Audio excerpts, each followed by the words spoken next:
Welcome back नाज़रीन। बात कर रहे हैं इस वक्त अपोजिशन लीडर हलीम आदिल शेख की गिरफ्तारी का जो मामला है, जेल कस्टडी फिर अस्पताल मुंतकली, उससे पहले एसआईयू के अंदर सांप निकलने का मामला, और फिर उससे पीछे अगर और फ्लैशबैक में लेके जाऊं तो पीएस 88 के अंदर मेमन गोड के ऊपर उन पर हमला होता है और वो जाते हैं अपने काफिले के साथ, फिर ये हमला होता है और जिस तरह से हवाई फायरिंग का तबादला किया जाता है, तमाम चीजें, तमाम सिनेरियो। अब देखना यह है कि मामला सुलझेगा कैसे। एक ही मुतालबा किया जा रहा है पीटीआई की जानिब से कि आईजी सिंध पुलिस को तब्दील किया जाए, इसके बगैर मामला तो नहीं चलेंगे। अभी यह भी कहा कि बिलावल हाउस के बाहर धरना देने पर मजबूर ना करें। सीएम हाउस जा चुके हैं, प्रेस क्लब पर एहतजाज कर चुके हैं, मामला सुलझने का नाम नहीं ले रहे। इसी पर बात कर लेंगे। पीपल्स पार्टी की जानिब से एमपी हैं मुनव्वर वसान साहब को हम कॉल पे लेंगे, लेकिन अभी जो है वो टेक्निकल इश्यूज हैं कुछ। मैं थोड़ा सा इसके ऊपर बात कर लेता हूं कि सिंध हुकूमत की अगर मैं बात कर लूं तो सिंध हुकूमत ने क्या, ऑपोजिशन लीडर हैं सिंध असम्बली के, तो उनका एक प्रोटोकॉल होता है। स्पीकर से इजाजत ली जाती है, स्पीकर को बताया जाता है क्या वो इजाजत ली गई, क्या बताया गया उनको कि हलीम आदिल शेख की गिरफ्तारी होने वाली है। इलेक्टेड मेंबर हैं, एमपीए भी हैं, अपोजिशन लीडर भी हैं, इससे पहले पार्लिमानी लीडर भी थे सिंध असम्बली के, पीटीआई के। ये तमाम चीजें होती रहीं। उसके बाद जब हल्का बदर कर दिया गया हलीम आदिल शेख को, तो ये कहा जा रहा है कि एसएसपी मलिर इरफान बहादुर जब उनको ले जा रहे थे और फिर एसएसपी ऑफिस में उनको बिठाया गया तो मामला सुलझ चुके थे, अंडर कंट्रोल आ चुके थे। फिर पुरानी एक एफआईआर थी, तजावुजात के जुमरे में जो धरना दिया गया उस पर गिरफ्तारी की गई।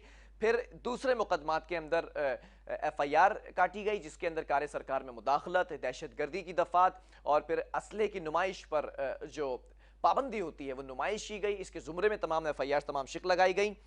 ये एक्ट्स लागू होते हैं। एंटी टेररिज्म कोड के अंदर इनका मुकदमा चलता है। 2 दिन पुलिस कस्टडी में रखा जाता है एसआईयू के अंदर, और फिर जब वहां पर रखा जाता है तो सुबह सवेरे जब इनकी टीम नाश्ता लेकर आती है और फिर चली जाती है तो पता ये चलता है कि वहां पर अजदा सांप सांप मौजूद था। 4 फीट का कोई बताया जा रहा है कि नाग मौजूद था जिसको डंडे से मारा हलीम आदिल शेख ने। और फिर उसके बाद उसकी अभी तक इन्वेस्टिगेशन हो रही है कि क्या मामला था। 2 अफसरान भी गए वहां पर, एसएसपी लेवल के, वहां पर इंक्वायरी की। जो टीम हलीम आदिल शेख की आई थी नाश्ते देने, उनको भी, इनसे भी इन्वेस्टिगेशन की जा रही है। फिर इसके बाद जब जेल कस्टडी में रखा जाता है तो जेल में जाते ही जिस वार्ड में रखा जाता है, जिस सेल में रखा जाता है, कारकुनान है, कैदी हैं, मेरी नजर में तो खैर कैदी हैं, जब जेल के अंदर हैं उनकी जानिब से हमला किया जाता है। SSP central jail Mohammad Hasan Sahto का जब मैंने मौकफ लिया तो वो कहते हैं कि 15 से 20 मिनट के अंदर मामला, 15 से 20 सेकंड के अंदर मामला कंट्रोल में आ चुके थे। लेकिन जब उनकी हालत देखी, हलीम आदिल शेख की व्हील चेयर पे थे, दिल के मर्ज में मुब्तला थे, अस्पताल मुंतकिल किया गया। ये तमाम सिनेरियो ऐसा लगता है कि उलझाने की कोशिशें की जा रही हैं, सुलझने का नाम नहीं ले रहा। फिर एक तरफ तो ये मामला चल रहे हैं, दूसरी तरफ अगर मैं बात कर लूं पीटीआई के जो नुमाइंदगान हैं, एमपीएस, एमएनएस की बात कर ली जाए, मिनिस्टर्स की बात कर ली जाए, मिनिस्टर्स के भी स्टेटमेंट आए कि सैयद मुराद अली शाह साहब के अगेंस्ट कि ये सिंध हुकूमत जो काम कर रही है ये शर्मनाक हरकतें हैं। आईजी सिंध की अगर बात कर ली जाए तो उनको हटाने का मुतालबा किया गया है कि पुलिस को पॉलिटिसाइज किया जा रहा है। एक मामला आपको याद होगा नाज़रीन, कैप्टन रिटायर्ड सफदर साहब की गिरफ्तारी थी। उस वक्त भी पुलिस को बड़ा क्रिटिसाइज किया गया था कि पुलिस को इस्तेमाल किया गया सिंध हुकूमत की जानिब से। उसकी इन्वेस्टिगेशन हुई, army chief general Qamar Javed Bajwa ने उसको लीड किया, चेयर किया उस इन्वेस्टिगेशन को। उसके बाद बड़ी तब्दीली देखी गई सिंध रीजन के अंदर, चाहे वो इंटेलिजेंस एजेंसीज हो, चाहे वो रेंजर्स हो, चाहे वो पुलिस एहलकार हो, तमाम चीजों को बारीक बीनी से देखा गया। अब ये दोबारा मामला देखा जाता है, एसएसपी मलिर इरफान बहादुर लेकर जाते हैं, अरेस्ट करते हैं, उसके बाद जेल लेकर जाते हैं, कोर्ट से जब जेल जाते हैं, ये तमाम चीजें थी। लेकिन इन तमाम सिनेरियो के अंदर क्या वाकई, एक सवाल यहां पर बनता है, पुलिस को इस्तेमाल किया जा रहा है या लॉ के जुमरे में तमाम एक्शंस आते हैं जो किए जा रहे हैं हलीम आदिल शेख के साथ।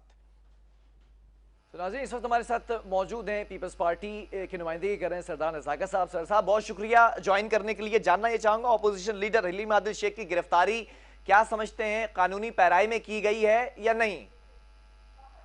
देखिए बिलाल, जो भी गिरफ्तारी हुई हलीम आदिल शेख साहब की, डेफिनेटली वो कानून ने अपना हिस्सा लिया है। आप क्या समझते हैं कि जाहिर है कोई भी आदमी अगर कानून तोड़ेगा, चाहे उसका अपोजिशन से ताल्लुक हो या हुकूमती बेंचेस से ताल्लुक हो, अगर कोई भी अगर कानून तोड़ेगा तो जाहिर है कानून उसको आप हाथ में लेने की कभी इजाजत नहीं दी जा सकती। ठीक है। और ये आपके मीडिया ने दिखाया, आप लोगों के चैनल दिखा रहे थे कि अलीम आदिल शेख साहब जिस तरह मसल्ला अफराद के साथ पूरे मलीर के अंदर जिस तरह दन दनाते फिर रहे थे और इलेक्शन जो कमीशन है उसकी जो धज्जियां बखेर रहे थे, तो इस बुनियाद के ऊपर अगर सारी चीजें हुई हैं, कानून ने अपना रास्ता लिया, तो इसको वावेला करने की या इसको ज्यादा इशू बनाने की मेरे ख्याल में इतनी जरूरत नहीं है। अच्छा, हमने वो भी दिखाया था जो जेल में भाग रहे थे, जेल में हमला किया गया, वो भी हमने बार बार दिखाया। वो क्या मामला था? देखें, जेल में अगर आप फुटेज तमाम गौर से देखें तो मेरे ख्याल में उसमें कोई इतना बड़ा इशू नहीं है जिसको बनाने की कोशिश की जा रही है। और वहां पे कोई तशद्दुद की फुटेज सामने नहीं आई है। आज हॉस्पिटल के सारे टेस्ट आप लोगों के सामने आए होंगे, उसमें क्लियर ओपिनियन दिया डॉक्टर ने कि इनके ऊपर किसी तरह का कोई तशद्दुद नहीं किया गया।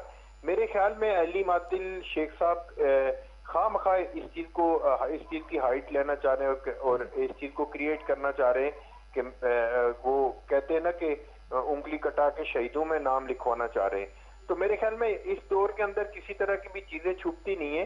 बहरहाल सिंध गवर्नमेंट उनको पूरी तरह फैसिलिटेट कर रही है हॉस्पिटल के अंदर। अगर किसी तरह के उनको कोई प्रॉब्लम है तो उनको बिल्कुल सिंध गवर्नमेंट एड्रेस कर रही है। और हमारी अलीम आदिल शेख साहब से पीपल्स पार्टी की या हमारे चीफ मिनिस्टर सिंध मुराद अली शाह साहब की या बिलावल भुट्टो जरदारी की किसी की कोई जाती दुश्मनी तो नहीं है। उन्होंने कानून हाथ में लिया, लेकिन जिस तरह वो हमारी लीडरशिप को टारगेट कर रहे हैं, मेरे ख्याल में ये बड़ा अनफॉर्चुनेट है और इस तरह नहीं होना चाहिए। अच्छा, मैं इस पर भी जानना चाहूंगा कि आईजी सिंध को हटाने का मुतालबा किया जा रहा है पीटीआई की जानिब से, और कहा जा रहा है कि ये प्री प्लांटेड पुलिस को पॉलिटिसाइज किया जा रहा है। इस पर क्या मौकफ है कि वाकई ऐसा है या फिर ये सब मनगढ़ंत कहानी है? देखिए, किसी भी पार्टी का आईजी सिंध को हटाने का मुतालबा कोई गैर कानूनी नहीं है, गैर आईनी नहीं है। उनका काम है मुतालबे करना। वो तो बहुत अरसे से मुतालबे कर रहे कि सिंध गवर्नमेंट को खत्म किया जाए और यहाँ पे गवर्नर राज लगे और पीटीआई को फैसिलिटेट किया जाए।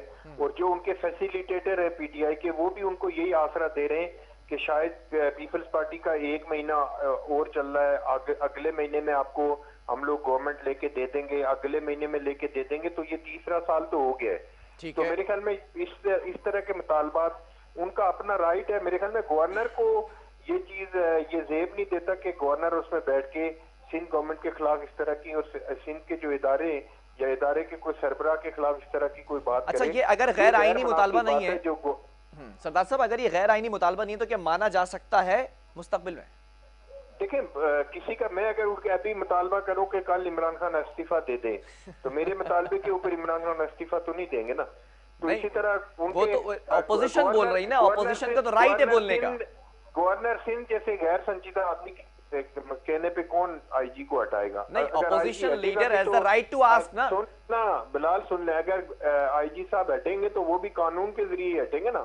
कोई ऐसे तो नहीं है कि कोई फौरन पीटीआई वालों ने मुताबिक कर दिया तो आईजी हट गए। जाहिर है वो एक सूबे के आईजी हैं, उनको हटाने के लिए जाहिर कानून में भी सारी चीजें हैं कि उनको आईजी को कैसे हटा के दूसरे आईजी को लाया जा सकती है। उसमें सिंध गवर्नमेंट की कंसल्टेशन जरूरी है। सिंध गवर्नमेंट को तीन नामों के लिए वफाक कह सकता है, उसके लिए एक प्रोसीजर है। इन लोगों को तो ये कानून नाम की कोई चीज पढ़ते पढ़ाते अच्छा, ये कहानी तो अभी तक यहाँ तक रुकी नहीं है। अभी तो चीफ सेक्रेटरी को हटाने का भी मुतालबा किया जा रहा है। क्या समझते हैं इस पे सरदार साहब? देखिए, शुक्र है ये अमेरिकन जो नए प्रेसिडेंट है उसको हटाने का मुतालबा नहीं कर रहे। इनके मुतालबे होते रहते हैं बिलाल। इनकी बातों को संजीदा लेके अपना टाइम वेस्ट नहीं किया करे। अच्छा, आपका जो मुतालबा था खान साहब की हुकूमत को हटाने का, खान साहब के खिलाफ पूरी पीडीएम चलाने का, वो मुतालबा सही है? मैं कहता हूँ कि हमारा भी मुतालबा है ना। हम लोग इसकी कोई वर्त नहीं है। सुन ना, हम लोग हटा तो नहीं सके मुतालबात करके ना। हम लोग 26 मार्च को लॉन्ग मार्च करने जा रहे हैं। ठीक है, उस सूरत में इमरान खान साहब को घर जाना पड़ेगा, लेकिन हम लोग हमारे मुतालबात की वजह से इमरान खान तो नहीं हट सके ना। नहीं हट सके मतलब ये भी आप लोग भी सियासत ही कर रहे हैं जैसे पीटीआई सियासत कर रही है। अलीम आदिल शेख साहब के मुतालबात के ऊपर या गवर्नर सिंध जैसे आदमी के मुतालबात के ऊपर कौन संजीदा लेता है? वो पूरे पाकिस्तान को पता है कि ये लोग जाहिर है मैंडेट छीन के आए हुए हैं, इनको पाकिस्तान के ऊपर मुसल्लत किया सर गया। ये तो मानना पड़ेगा, ये तो नहीं। मानना पड़ेगा, अभी जो सीट पर बैठा है उसकी तो क्रेडिबिलिटी है ना, उसको तो नहीं चैलेंज कर सकते ना आप। वो चीजें बाद में वो आ जाती हैं कि कौन कैसे क्या किस मामले के तहत जो है वो बैठा हुआ है, लेकिन अभी सीट पर बैठे हुए हैं तो क्या इनके मुतालबे की कोई वर्थ है? वर्थ है? एक चीज बताऊं, गवर्नर का आइन के मुताबिक गवर्नर किसी तरह की कोई प्रोविंस के अंदर इंटरफेरेंस नहीं कर सकता। ठीक है। गवर्नर जस्ट एक ब्रिज होता है between provincial government and federal government, ठीक है। ठीक है। उसमें गवर्नर का कोई रोल नहीं है। ये रोजाना प्रेस कॉन्फ्रेंस करने बैठ जाते हैं, कभी कुछ करने बैठ जाते हैं। वो अपना मैं उनको कहता हूं कि अगर अल्लाह ताला ने उनको और कुछ लोगों ने उनको अगर गवर्नर बना ही दिया है तो अपने ओहदे और अपने इस जो गवर्नरशिप है इसके तकद्दुस का तो ख्याल करे ना। इसका बिल्कुल वो ख्याल नहीं करते, उनके ओल फोल बयान देते हैं जिसकी बुनियाद के ऊपर ये बिल्कुल गैर म्यारी एक गवर्नर का ओहदा गैर म्यारी बनता जा रहा है इनकी वजह से। चलें, बहुत शुक्रिया सरदार नज़ाकत साहब, आपके वक्त का भी पीपल्स पार्टी का भी मौक़िफ़ सामने आ चुका है। गवर्नर सिंध इमरान इस्माइल की बात कर ली जाए या अपोजिशन लीडर हलीम आदिल शेख की बात की जाए तो पीपल्स पार्टी का यह मौक़िफ़ है कि गैर संजीदा लोग हैं, गैर संजीदा गुफ्तगू करते हैं, उनकी जानिब से कहा गया। लेकिन पीटीआई की अगर बात की जाए तो वो गैर संजीदा समझते हैं आईजी सिंध को। पुलिस को पॉलिटिसाइज करने के इल्जामात लगाए जा रहे हैं। कौन सच्चा है कौन झूठा है, 1 से 2 दिन के अंदर तमाम कहानी खुलकर सामने आ जाएगी। क्या अपोजिशन लीडर रिहा होते हैं या मजीद ट्रायल चलता है, मजीद जो है वो जेल कस्टडी में रहते हैं, किस तरह से आगे किस करवट ऊंट बैठेगा ये वक्त बताएगा। एक वक्फा लेंगे, इसके बाद एक और स्टोरी है, बड़ी गर्मा गर्म स्टोरी है बुकीज के हवाले से जो सट्टा लगाते हैं, उसको भी आपके सामने रखेंगे वक्फे के बाद।